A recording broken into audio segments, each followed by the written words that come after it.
श्री महाप्रज्ञ गुरवे नमः।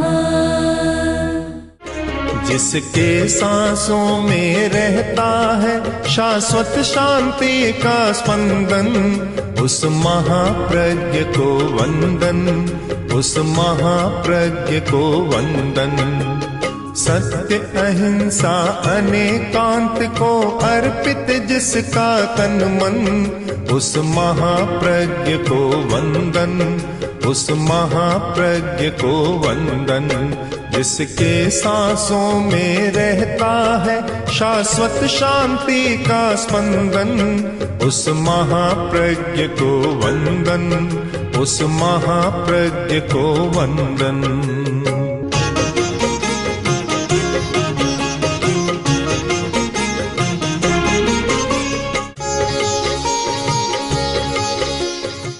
प्राचीन साहित्य में अनेक प्रकार की कलाएं बतलाई गई।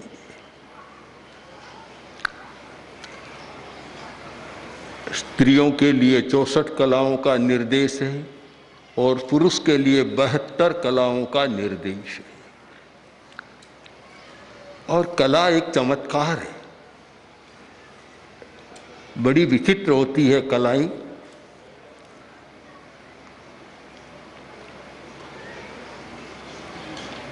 एक व्यक्ति एक काम करता है और उसके साथ कला शब्द जुड़ जाता है तो उसका सौंदर्य सतगुणित हो जाता है।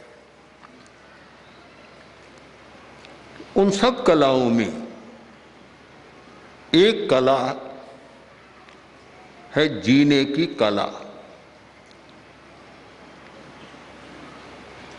कहा गया कि जो सब कलाओं को जानता है, धम्म कलम जो ने जान आई, धर्म की कला को नहीं जानता सारी कलाएं व्यर्थ हो जाती है। धर्म की कला उसी को हम कह सकते हैं जीने की कला। मरने की भी कला है, आज हम जीने की कला पर चिंतन करें। जीने की कला,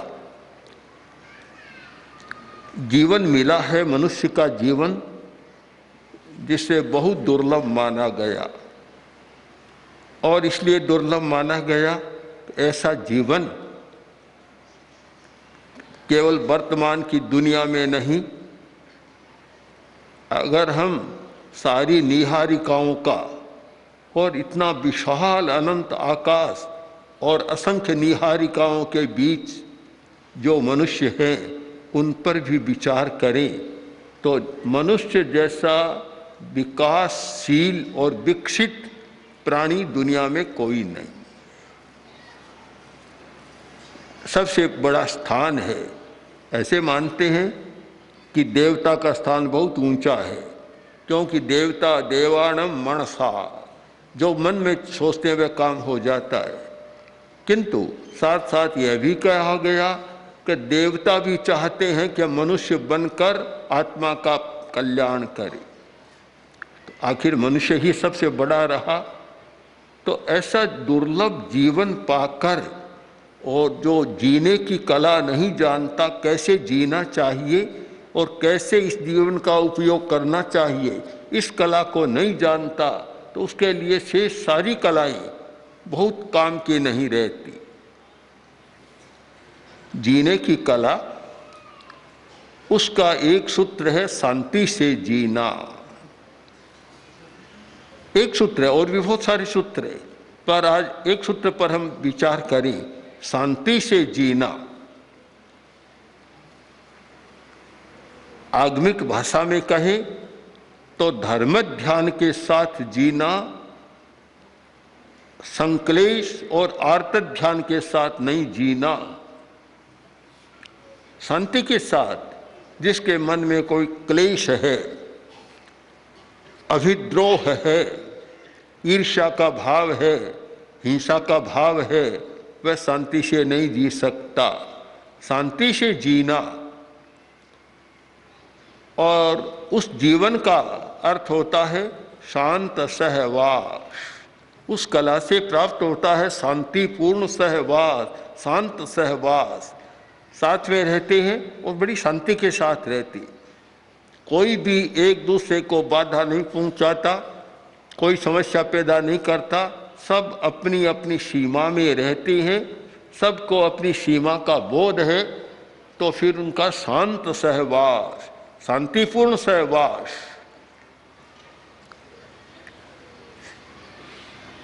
जहाँ लड़ाई झगड़ा होता है, कलह कदाग्रह होता है, वहाँ शांतिपूर्ण सहवास नहीं हो सकता। दूसरों तक उसकी बात पहुंच जाती है, अशांत जीवन होता है। यदि ये पूछा जाए कि इस दुनिया में सर्वोत्तम संपत्ति, सबसे उत्कृष्ट संपत्ति कौन है? क्या हीरा माणक ये सर्वोत्कृष्ट वैभव के प्रतीक है? यह नहीं माना जा सकता। जिनके पास अपार धन है और वे लोग भी बड़ा दुखी जीवन जीते, शांति नहीं है जीवन में। तो शांति कैसे हो सकती है? धन का संबंध सुविधा के साथ है, शांति के साथ नहीं है। सुविधा धन से मिल सकती है पर शांति नहीं मिल सकती। सहवास कब हो सकता है? हम पीछे लौटे, जो चर्चा पहले की गई है कि सहिष्णुता की शक्ति, विनम्रता की शक्ति, जब सहिष्णुता का विकास होता है तो विनम्रता का विकास होता है। सहिष्णुता के बिना विनम्रता का विकास नहीं हो सकता। और जब सहिष्णुता और विनम्रता दोनों का विकास होता है तब सामंजस्य का विकास होता है। और जब सहिष्णुता, विनम्रता और सामंजस्य इन तीनों का विकास होता है तब होता है शांत सहवास। इन तीनों के बिना शांत सहवास नहीं हो सकता। असहिष्णु आदमियों का सहवास शांति का नहीं हो सकता। एक घर में आदमी इतना गुस्सेल था, बड़ा ऑफिसर था पर बड़ा गुस्सेल था। परिवार वालों ने बताया, इस एक व्यक्ति के गुस्से के कारण हम सब संत्रस्त रहते हैं, भयभीत रहते हैं और बड़ी अशांति रहती है। सहिष्णुता के बिना कभी संभव नहीं और विनम्रता के बिना भी संभव नहीं। जहाँ उद्दंडता, उच्छृंखलता है वहाँ अशांति बनी रहेगी। सामंजस्य के बिना भी संभव नहीं।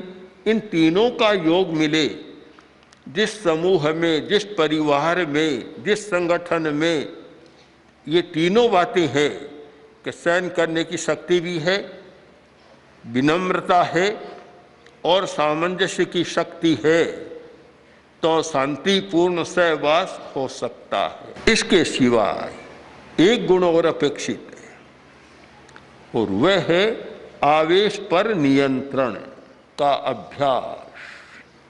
आवेश पर नियंत्रण बहुत कठिन बात है। हर व्यक्ति के अपने अपने आवेश होते हैं। कसाई के आवेश अलग अलग होते हैं। किसी में मंद है, किसी में मध्यम है, किसी में तीव्र है। और यह इमोशन की समस्या सर्वत्र रहती है। यह तारतम्य भी रहता है। इन 2 दिनों में एक प्रसंग चला तो सामने आया कि एक व्यक्ति की बात परिवार का दूसरा सदस्य मानने को तैयार नहीं और वह कहता है तो उल्टा ही होता है। क्योंकि यह इमोशनल प्रॉब्लम सर्वत्र रहती है। ये आवेश की समस्या हमेशा रहती है और उसके कारण मान्यताएं भी जीवन की अलग बन जाती है, धारणाएं अलग बन जाती है और उनका समीकरण होना मुश्किल होता है। बड़ा कठिन है। वही प्रकृति की विचित्रता की बात बाधा डाल देती है, वही भावात्मक धारणाएं बाधा डाल देती है। बहुत मुश्किल काम है, सरल तो नहीं है। एक पुरानी बात है कि पति पत्नी दोनों में एक समस्या थी। पति बहुत भद्र था, अच्छा था। पत्नी की समस्या यह कि यह काम करो कभी नहीं करे और ये मत करो तो जरूर करे। ऐसी स्वभाव की जटिलता थी। पति बड़ा परेशान था, घर वाले भी परेशान थे, क्या करें। आखिर जब ऐसी स्थिति होती है तो उसके प्रति विरक्ति भी हो जाती है कि रहे तो ठीक, न रहे तो और अच्छा। ये बात भी मन में आ जाती है। पति ने सोचा बड़ी समस्या है, क्या करें। पर्व का दिन आया और सब लोग नदी में स्नान करने नहाने जाते हैं पर्व के दिन पर। तो सोचा आज पर्व का दिन है, नदी में स्नान करने जाएंगे। तो पति ने सोचा कि आज अच्छा अवसर है। उसने कहा देखो आज पर्व का दिन है, हजारों लोग आएंगे स्नान करने के लिए, तुम भी जाओ तो बढ़िया कपड़े पहन कर जाना, नहीं तो अच्छा नहीं लगेगा। कहा नहीं, बिल्कुल नहीं पहन। फिर कहा कि कोई बात नहीं, पर थोड़ा गहना तो पहन कर जाना। कि नहीं है वही उतार दो, जो कहे वह नहीं करना। अब ऐसे लोगों के साथ कैसे सामंजस्य हो सके, बड़ा कठिन प्रश्न है। सरल नहीं है प्रश्न, बड़ा जटिल है। जो हर बात में नकारात्मक दृष्टि से देखता है, सोचता है। तो देखो एक बात सुन लो, कोई बात नहीं, कपड़े गहने की बात छोड़ो, जैसा तुम्हारी इच्छा पहन कर जाना। पर यह ध्यान रखना कि किनारे पर ही स्नान कर लेना, आगे मत जाना। कि क्यों नहीं जाऊंगी, मैं जरूर जाऊंगी। आखिर गई, पति की होशियारी काम लग गई, गहने भी बच गए, बढ़िया कपड़े भी बच गए। किनारे पर रहना नहीं, थोड़े आगे बढ़ी। स्नान तो किनारे पर नहीं करना, पति ने कह दिया किनारे पर करना, तो वह करना ही नहीं है। थोड़ी आगे बढ़ी और पानी के प्रवाह में समा गई। ऐसी प्रकृति के लोग भी होते हैं, विचित्र प्रकृतियां हैं और विचित्र मान्यताएं होती है। अब उनके आवेशों का समीकरण कैसे किया जाए, बड़ा कठिन है। पर हम दूसरे पहलू से विचार करें कि ऐसे लोग 100 में 10-20% होते, 80% लोग अच्छे होते हैं, जिनकी प्रकृति इतनी जटिल नहीं होती, जिनकी मान्यताएं भी गलत नहीं होती। ऐसे लोगों की संख्या ज़्यादा है। तो हमें प्रयत्न करना चाहिए, प्रयत्न सबके लिए करना चाहिए, पर कम से कम 75-80% लोगों के लिए तो अवश्य प्रयत्न करना चाहिए कि वे अपने आवेशों पर नियंत्रण करें, अभ्यास करें। आवेश पर नियंत्रण का अभ्यास, एक दिन में तो आवेश पर नियंत्रण नहीं होता, न 10 दिन प्रेक्षक ध्यान के शिविर में होता। रास्ता मिल जाता है, अभ्यास की पद्धति मिल जाती है, क्रम बन जाता है और वह करे तो फिर आवेश पर नियंत्रण होता है। तो जो व्यक्ति शांत सहवास चाहता है उससे अपने आवेश पर नियंत्रण करना जरूरी है। हमने ऐसे लोगों को देखा कि पिता का आवेश शांत है तो पुत्र भी बहुत विनीत है उसके लिए, पुत्र बहुएं भी बहुत विनीत है, पूरा परिवार उनके बस में है। जैसे वृद्ध हैं, काम नहीं कर रहे हैं घर का कोई भी, पर सब उनके अधीन होकर चलते। और जिनका आवेश शांत नहीं है, ऐसे पिताओं को भी देखा कि पुत्र उनको पूछते नहीं है, थोड़ा बहुत आगे से करते हैं, आगे चला जाता है तो पुत्र भी कहता है मेरा पिता तो निकम्मा है, इनकी बात सुनना मत, ध्यान मत देना। साहब यह भी देखा है। कारण कि आवेश पर नियंत्रण नहीं है।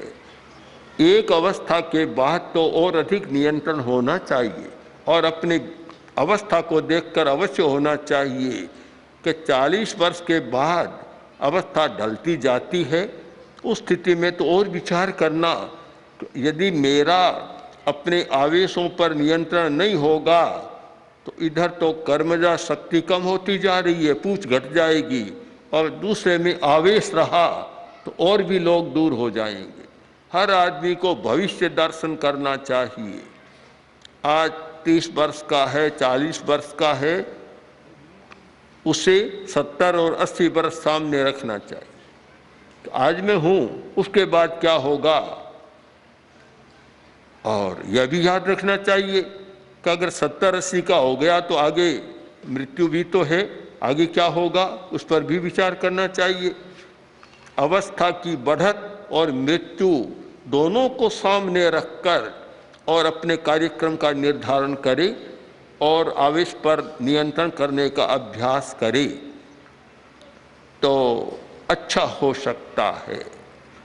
शांत सहवास का एक और सूत्र वह है आवेश पर नियंत्रण, और एक सूत्र है सापेक्ष दृष्टिकोण का विकास। शांत सहवास तब रह सकता है जब हमारी दृष्टि सापेक्ष है।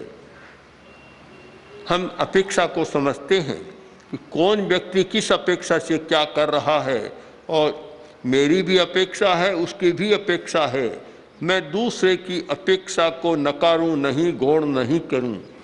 यह सापेक्ष दृष्टि का विकास जब होता है तो शांत सहवास रहता है। एक निरपेक्ष दृष्टि वाला व्यक्ति आ जाए, कहा जाए कभी मैं ठीक रहूँगा, रहूँगी, पर आपको भी थोड़ा ध्यान देना है, मैं नहीं बदल सकता, मेरी प्रकृति तो है जैसी रहेगी, तुम्हें बदलना है। ऐसा भी सुना है, सुना नहीं, अनुभव किया है कि अब मेरी प्रकृति तो नहीं बदलेगी, तुम लोग ही ध्यान देकर चलो। जहाँ इतना निरपेक्ष दृष्टिकोण होता है वहाँ शांत सहवास नहीं हो सकता। दोनों को ही सापेक्षता का अनुभव करना है कि भाई पति यह सोचे कि पत्नी के बिना मेरा काम नहीं चलता, पत्नी यह सोचे कि पति के बिना मेरा काम नहीं चलता, तो यह सापेक्ष दृष्टिकोण है। एक दूसरे को एक दूसरे की अपेक्षा है। जब रोटी का समय है तो पत्नी की अपेक्षा है, जब पैसा का समय है, पैसा लेने देने का, तो वहाँ पति की अपेक्षा है। दोनों को अपेक्षा है। यह सापेक्ष दृष्टिकोण एक जीवन की समरसता और शांति का बहुत बड़ा सूत्र है। तो एक दूसरे को अपेक्षा रखें, इसलिए हम दूसरे की अवज्ञा नहीं करेंगे, क्योंकि मुझे उसकी अपेक्षा है, वह सोचती है मुझे अपेक्षा है, तो फिर अवमान नहीं करेंगे।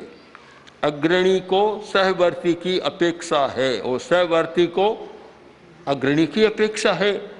एक साध्वी समणी या साधु में भिक्षा लाने की सामर्थ्य है, वह अच्छी तरह जाकर ला सकता है। तो एक में प्रवचन देने की क्षमता है, तो अपेक्षा रखनी होगी।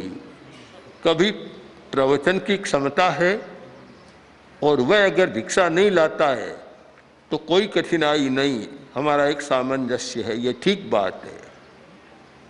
उस अपेक्षा को समझकर काम करें। एक दूसरे की अपेक्षा, सापेक्षता निरपेक्ष नहीं है, बस ये धारणा बन जाए तो फिर शांत सहवास के लिए बहुत अच्छा मौका मिलता है। एक सूत्र और है तटस्थ मनोवृत्ति का विकास। बड़ी समस्या है, जहाँ पक्षपात होता है वहाँ शांत सहवास नहीं हो सकता। एक युवक आया हमारे पास, आकर बोला कि मैं बहुत दुखी हूँ। मैंने पूछा क्यों? कि पिता के प्रति मन में एक विद्रोह की भावना जाग रही है। मैंने पूछा क्यों, पिता के प्रति ऐसा क्यों व्यवहार होना चाहिए? पिता तो एक संरक्षक होता है, पालक होता है, उस पालक के प्रति ऐसी दुर्भावना तुम्हारे मन में क्यों? तो बोला पिताजी ने हमारे साथ बड़ा अन्याय किया, तो 2 भाइयों को तो सब कुछ दे दिया और मुझे घर से निकाल दिया। ये तटस्थ वृत्ति का अतिक्रमण है। जहाँ पक्षपात होता है वहाँ संत सहवास नहीं हो सकता। एक सहवर्ती साधु को लगे कि अग्रणी साधु है, उसका अमुक के प्रति झुकाव है, मेरे प्रति नहीं है, वहाँ संत सहवास खंडित होना शुरू हो जाता है। चाहे एक साध्वी को लगे, चाहे एक समणी को लगे, यह लगे कि भाई अग्रणी का उसके प्रति ज्यादा है, झुकाव है, मेरे प्रति नहीं है। जहाँ तटस्थता में अंतर लगे वहाँ संत सहवास नहीं हो सकता। समस्या दो तरफी है। झुकाव होने के भी कई कारण हैं। एक व्यक्ति में तो योग्यता है, क्षमता है, एक में कम योग्यता है, तो जिसमें योग्यता है उससे वही काम लिया जा सकता है, जिसमें योग्यता नहीं है उससे वह काम नहीं लिया जा सकता। यह पक्षपात नहीं होना चाहिए, इसे पक्षपात नहीं मानना चाहिए। पक्षपात की परिभाषा हम करें कि जो मौलिक अधिकार हैं, मौलिक वृत्तियां हैं, मौलिक भाव हैं और जो जीवन की मौलिक अपेक्षाएं हैं, उनकी पूर्ति में अंतर रहता है तो पक्षपात की बात हो सकती है। पिता के दो पुत्र हैं, एक का दिमाग तो बहुत अच्छा है और एक का दिमाग अविकसित है, तो वहाँ क्या किया जाए? दोनों का समान काम लिया जाए? ये तो कभी हो नहीं सकता, ऐसे काम भी नहीं चल सकता। वहाँ अगर यह लगे कि इससे तो इतना काम लिया जा रहा, हमसे नहीं लिया जा रहा है, यह चिंतन सही नहीं है। हमें परिभाषा निश्चित करनी होगी मौलिकता के आधार पर कि जीवन की मूलभूत अपेक्षाएं, अब आवश्यकताएं और मूलभूत अधिकार, उनका कहीं हनन नहीं होना चाहिए। उनका हनन होता है तो फिर वह पक्षपात की बात आ जाती है। यह प्रश्न तो नहीं होता कि पूज्य कालूगणी ने मुनि तुलसी को तो युवाचार्य बना दिया और हमें कुछ नहीं बनाया। कितना पक्षपात! आचार्य तुलसी ने मुझे बना दिया औरों को नहीं बनाया, यह भी पक्षपात। और मैंने महाश्रमण को उत्तराधिकारी बना दिया, दूसरे साधु को नहीं बनाया, यह भी पक्षपात हो सकता है, माना जा सकता है, कह सकते हैं। पर हमें पक्षपात की परिभाषा भी स्पष्ट समझ लेनी चाहिए जिससे दिमाग उलझे नहीं। पक्षपात का मतलब है जिनका एक समान अधिकार है, उस अधिकार में अंतर डाले तो पक्षपात हो सकता है।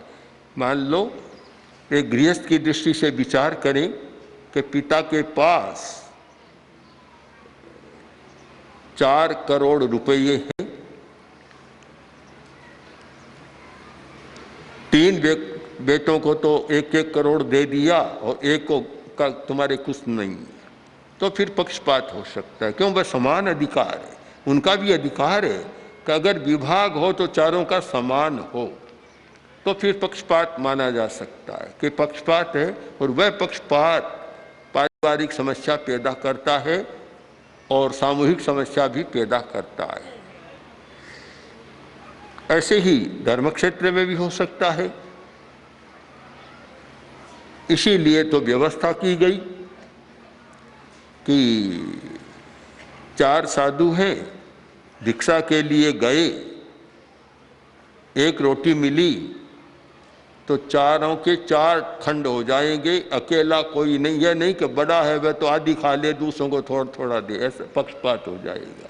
या बड़ा खाए और अपना जो उप उसको भी ज़्यादा दे दे, दूसरों को कम दे, तो फिर पक्षपात हो जाएगा। ओम श्री महाप्रज्ञ गुरवे नमः। गुरवे नमः, गुरवे नमः। ओम श्री महाप्रज्ञ गुरवे नमः। गुरवे नमः, गुरवे नमः। ओम श्री महाप्रज्ञ गुरवे नमः। गुरवे नमः। ओम श्री महाप्रज्ञ गुरवे